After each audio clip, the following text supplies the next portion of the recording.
Somos o que fazemos? Diante do crescimento das redes sociais, é quase como uma obrigação falar e mostrar o que você faz da vida, ter hobbies, mostrar ao mundo que você é um indivíduo único. Falando assim, soa quase engraçado. Por que mostrar que você é você? Queremos destacar fazendo isso, fazendo aquilo e até mercantilizar gostos pessoais, fazendo uma autopropaganda de si mesmos, como se fôssemos todos Leonardo da Vinci ou qualquer outro polímata do Renascimento, capaz de fazer quadros, ser engenheiro, entender de política, religião, filosofia e afins. Estaria isso certo ou é só mais uma loucura que veio com o tão aclamado advento da internet? Isso tudo passava pela minha cabeça enquanto lia um clássico da história chamado A Cultura do Renascimento na Itália, de Jacob Burckhardt.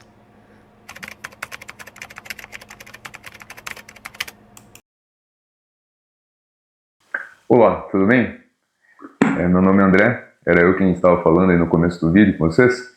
E, enfim, mostrei minha cara aqui, né, cortei um pouco aquela reflexão que eu estava fazendo, justamente para analisar mais tecnicamente esse livro aqui, incrível livro, muito famoso entre historiadores, né, chamado A Cultura do Renascimento na Itália, de Jacob Burckhardt. Né, um livro ali já antigo, né, de 1860 foi publicado, mas um livro que se tornou muito famoso, por ser um livro ali que trouxe uma abordagem muito inovadora em alguns aspectos ali de como analisar o Renascimento, né? E é um livro ali que, para mim, né, que não sou um historiador, né, só tenho um interesse meio diletante na história, né, e de vez em quando leio livros técnicos de história, mas assim, não estou muito longe de um historiador.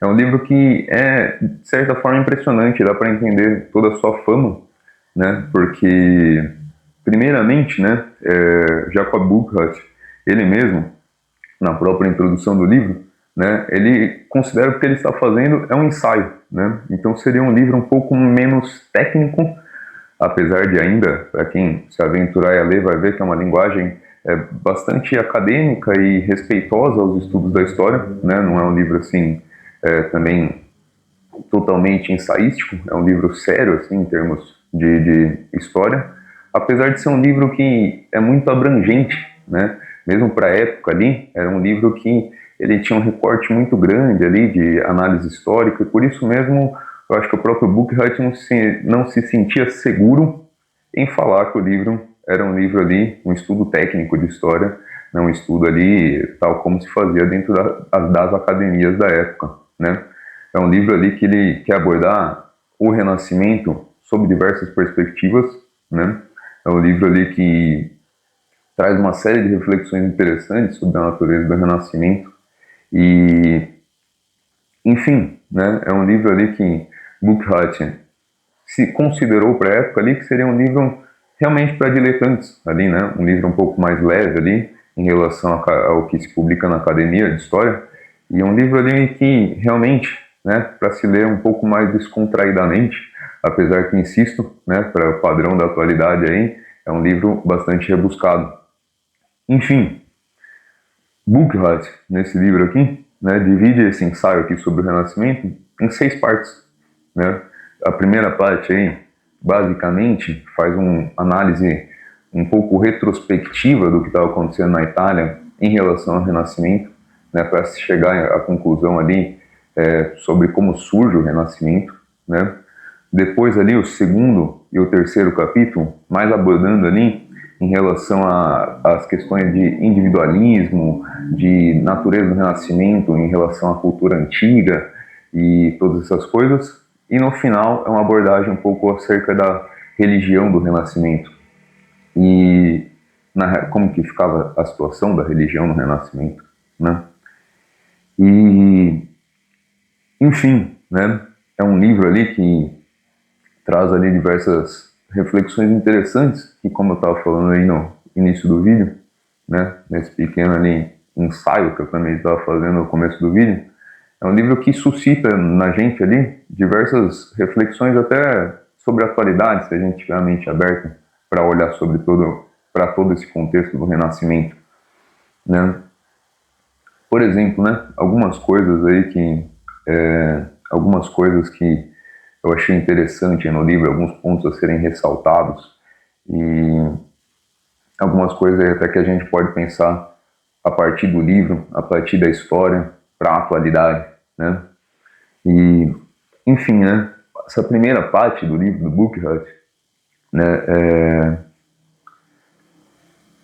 basicamente Buckhart faz ali, volta alguns séculos ali, fala um pouco do século XIII, do século XIV, sobre a situação da Itália. Ele chega à conclusão que na Itália ali você tinha um certo caos de governos, um caos ali não necessariamente político, mas também político, mas sim, principalmente o que ele estava querendo dizer é que você tinha uma troca de governos muito rápida, né?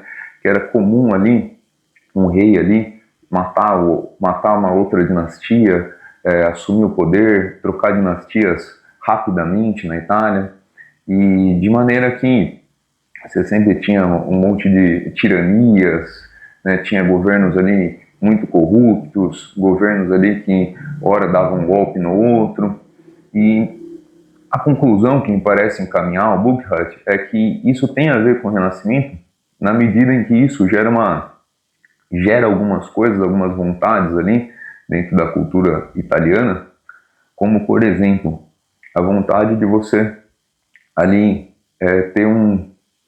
ter ali uma manipulação política, como faz ali Maquiavel em seu texto O Príncipe, né? Que ele recomenda ali, imagino que todos conheçam, né? Maquiavel ali no seu texto O Príncipe recomenda ali ao príncipe, é um texto basicamente ali de coisas que se deveria fazer, né, para você ter um bom governo.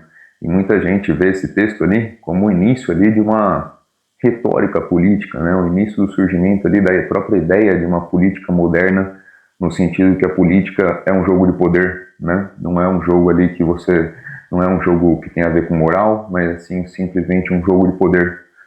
Buckhart faz uma relação muito interessante, então, por exemplo, a esse pensamento político de Maquiavel e essa situação histórica da Itália, em que você tem o quê?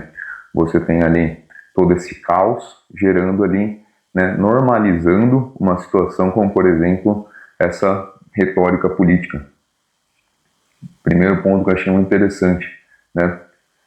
Segunda coisa que a gente pode ver a partir desse caos social que Buckhart fala.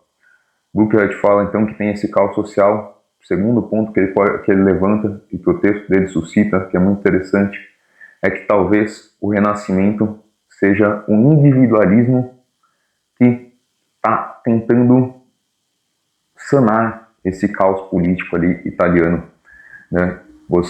Na medida em que sentido, né? Eu digo no sentido seguinte: quando você tem ali um caos político, um caos social muito grande, né, as pessoas começam a se voltar para si mesmas, porque a sociedade é muito caótica, então elas começam a buscar uma ordem dentro de si.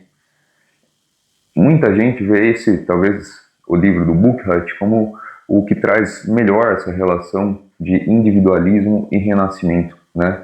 É conhecido por ser um livro ali que aponta muito para esse ponto, né? Uma análise do individualismo dentro do renascimento, né? Muito interessante, tá? Nesse sentido, porque realmente eu particularmente nunca tinha pensado por esse ângulo no Renascimento ali. Eu mesmo desconhecia o tamanho, o caos político que Buckhart levanta no início do livro. E, enfim, talvez seja uma das maiores reflexões aí que esse livro me suscitou, né? Outros pontos aí que eu ressalto, né? Buckhart faz uma análise muito interessante ali da situação acadêmica dentro do Renascimento, né? Constatando ali, por exemplo, que havia uma troca de professores muito grande dentro das academias, das universidades. Então, assim, era comum que, mesmo que você tivesse aqueles polímatas, aqueles caras que soubessem de tudo, esses caras não se instalassem em uma cidade unicamente, né? Então, eles tinham que ficar sempre trocando ali de universidades e tudo. E ele faz realmente uma análise muito interessante, ele levanta uma série de pontos a partir dessa questão das universidades. ainda sobre essa questão das universidades, Buchert começa a falar que esses grandes intelectuais, polímatas da época ali, né, meio que eles tinham que realmente se vender, né, para conseguir ali sustentar todos esses estudos culturais que eles faziam, né? Então, assim, muitas vezes a gente tem essa noção de que o mecenas era um cara lá que ia ali atrás ia lá atrás de grandes artistas, de grandes ali cientistas, mas na verdade muitas vezes era o contrário que acontecia, né? Os cientistas ali meio que eles tinham que fazer uma propaganda ali da importância do seu papel ali para o mecenas, e daí esse cara dar uma ajuda para eles, né? Talvez o ponto mais importante, mais interessante que eu achei também que Buchert levanta é que todo o interesse também que esses polímatas tinham sobre a antiguidade era um interesse que passava também, que era necessário por causa da escassez de documentos e fontes sobre a própria antiguidade. Então, meio que o que acontecia, na verdade, é que muitas pessoas ali acabavam tendo muito interesse pela antiguidade pela escassez. Realmente no sentido, assim, de meio que a escassez gera o valor da coisa, né? Então, assim, ele dá o exemplo lá que era comum ter palestras longuíssimas ali, de horas e horas, e que o público ficava ouvindo ali um cara falando sobre a antiguidade, e, enfim, de certa forma, o público ficava ouvindo o cara falar pela antiguidade porque ninguém conseguia ter acesso a essas coisas. Então, assim, era uma oportunidade única você ouvir aquele cara falar sobre a antiguidade, né? Lembrando, a própria relação com livros ali, né? Até o século XVII, XVIII, era muito difícil conseguir livros ali, era coisa cara, né? E, assim, era, enfim, muito incomum ali uma pessoa ter grande acesso ali a livros e documentos antigos, etc, etc. E, enfim, né, no final ali tem uma série de questões aí também de análise sobre religião que são interessantes, apesar de que eu acho que ficam um pouco fora de tom em relação ao restante da obra, porque eu acho que ele não consegue estabelecer vínculos tão interessantes entre esse início do livro e essa questão religiosa, mas é uma impressão minha. E tem uma questão também, uma análise sobre a moralidade dele que eu achei muito interessante, sobre como que era a moral dos italianos na época, e meio que ele chega a uma questão que, até relacionando com esse individualismo, né, e com esse caos político, que tudo meio que, para os italianos, era uma questão de honra, né, meio como se, assim, não tivesse uma moral prescritiva do que é certo, do que é errado, vamos seguir esses mandamentos aqui, vamos seguir esses dogmas religiosos ali. Era tudo uma questão de honra. Você faz porque ali, por exemplo, senão você ia ficar mal falado na praça. Então, assim, realmente, assim, também, de novo, é um ponto que combina muito com esse individualismo que Buchert traz e muito com esse caos político italiano. Então, acho que a obra do Buchert é muito interessante na reflexão, uma reflexão muito casada ali, que tem entre todos os capítulos, girando em torno desse individualismo e desse caos político na história italiana. Enfim, uma obra aí que vale a pena ser lido, apesar que, insisto, não se deixem levar pela própria introdução do Buchert, que fala que é um livro simples e um ensaio, assim, diletante. É um livro que, para os padrões atuais aí do Brasil, é um livro difícil de ser lido, tá? Assim, é um livro com bastante rigoroso ali, com bastante pesquisa por trás, né? Não é um livro apenas, assim, de teorias e chutes, né? Mas também um livro aí que, para quem tem interesse histórico, tem que ser lido pelo menos algumas partes, tá? É um livro que dá para você, por exemplo, pular e ler capítulos apenas ali. Acho que não se perde muito, apesar de, se puder ler o livro inteiro, você tem toda essa reflexão muito interessante aí que Buchert faz sobre a questão do individualismo no Renascimento. Bom, pessoal, é isso. Espero que tenham gostado, né? Um livro aí que começamos bem o ano, um livro aí que li agora em janeiro e foi muito bom. E nos próximos vídeos aí vou estar trazendo mais leituras aí conforme eu for fazendo no ano, tá bom? Então é isso daí, abraço. Buchert parece responder então para nós o que significa renascimento de fato. Renascimento é o individualismo que surge diante do caos, e talvez até para lidar com o caos e tentar buscar um porto seguro em algo sólido, em si mesmo e nos seus desejos, nos seus hobbies. Portanto, também concluímos que antigamente polimatia fosse talvez mais um resultado de uma necessidade social do que um gosto das pessoas da época. Talvez possamos estabelecer uma comparação com hoje em dia. Algo parecido acontece diante de tamanho caos social, diante de relações líquidas, empregos líquidos, rotinas cansativas. O que sobra além de querer abandonar tudo e só seguir seus interesses pessoais, hobbies, montar um desenvolvimento pessoal perfeito? Mas também toda essa coisa de tornar hobbies bonitos, mercantilizá-los e fazer algo deles instagramável, me parece mais uma fuga do que uma conquista, uma performance sem sentido, uma peça pomposa, cheia de luz, mas sem roteiro. Quero dizer, preencher a atual ausência de sentido com algo tão vazio não é uma solução. Não quero ser crítico do amor aos hobbies de cada um. Acho que cada pessoa devem amar mesmo. E, se possível, até, se gostarem, postar alguma coisa nas suas redes. Mas, assim, o ponto esquecido, o ponto importante esquecido, é que amor também anda lado a lado com a dor. Uma dor que muitas vezes não tem espaço dentro do palco das redes sociais. Como vemos no próprio exemplo de Da Vinci, o maior polímata de todos, que após tantas obras geniais, ainda morreu insatisfeito com elas, querendo fazer algo melhor. Fosse atualmente, talvez, Da Vinci nem quisesse postar suas obras, por achar que não merecia algo assim. Enfim, amor arde, amor dói, e amar mesmo, é amar mesmo quando você acha que aquilo não é um espetáculo.